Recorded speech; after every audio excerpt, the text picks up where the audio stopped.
It says, God so loved the world that he gave his only begotten Son. Well, when did he give his only begotten Son? When we were crucifying him. We hated him. The world hated him. I mean, God came in the Garden of Eden personally, and Adam and Eve rejected him and rebelled against him. And he came the second time personally in the form of Jesus. We crucified him.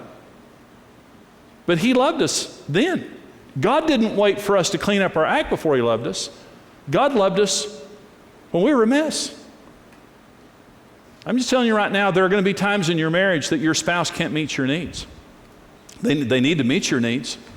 Let me give you an example. Times of sickness. There's going to be times that your spouse may be sick physically. Let me say this now. I've seen people divorce their spouses while they're in the hospital. Because all of a sudden you can't make me happy. You can't meet my needs. Time of grief or loss. Sometimes it's the loss of a loved one, or just a very difficult time that someone's going through. And all of a sudden they're not giving to us the way that we want them to. Times of stress, financial pressure, times of sin or failure or something like that. And the question is, can I give when I'm not getting? Can I love you when I'm not being loved by you? And God's love is a redemptive love. God's love is a love that can give away when it's not getting back. In fact, the reason that all of us love Jesus is because he died for us on the cross. Am I telling the truth?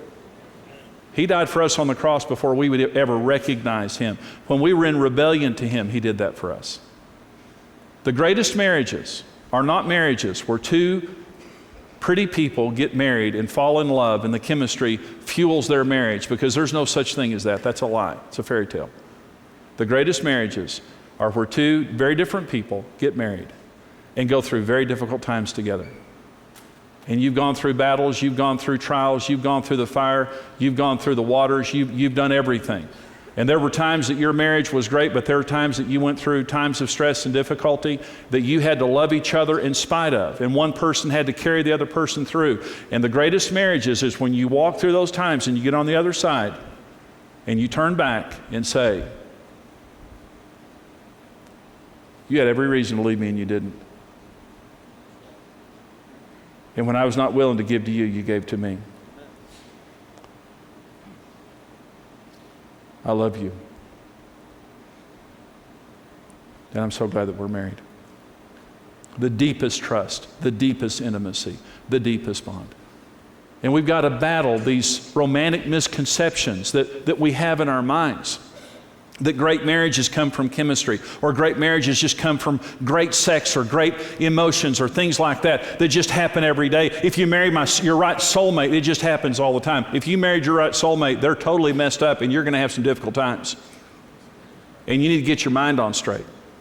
And I'm not saying that there are no good times in marriage. There are wonderful times in marriage. But sometimes when we go through difficulty and our spouse can't give to us, and I'm going to say Karen and I have been through dozens of these kind of times. And I'm not saying they last for years, but they may last for weeks or a few months, where you're just not able to meet a need in me that I need met. But I've made my mind up. I'm going to meet your needs, and I'm not going to turn my back on you, and I'm not going to go anywhere else. Did you know that at the altar, all these people are saying that they love each other?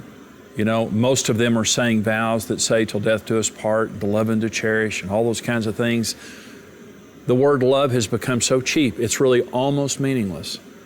And you think about couples that just so passionately say, I love you, and then when significant problems happen in their relationship, they're gone. When God says that he loves us, it means love. It means I will never leave you and I will never forsake you. You need to know that about your God. We're imperfect people. God has so many reasons to throw us away and to find somebody better, and we all know that. But he doesn't. It's just not the kind of God that we serve. With all of our problems, with all of our failures and frailties, God is such an incredible, incredible God to make a flat-out statement, I will never leave you or forsake you. And when the Bible says that God so loved the world, it means that God so loved the world. He loved the world. He went to the cross for the world. If you believe that there's some person out there that's your perfect soulmate, that you would never have to go through difficult times, and the emotions would always be present. If you believe that that person is out there, you're mistaken. It's not true. In every marriage, there are going to be times where the emotions are not present, or even the emotions are negative. What are you going to do? Are you going to say, I'm out of love and I need to get on the internet and find my soulmate? Are you going to bail out? Are you going to get lazy and withdraw? Or are you going to continue to work at the relationship and love your spouse? You can love your spouse when you don't like your spouse. You can be out of like, but you can still be in love.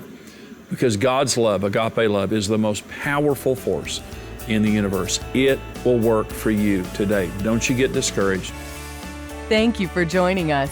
Experience the life-changing series, The Indestructible Marriage, on CD or DVD. Looking for your next great book?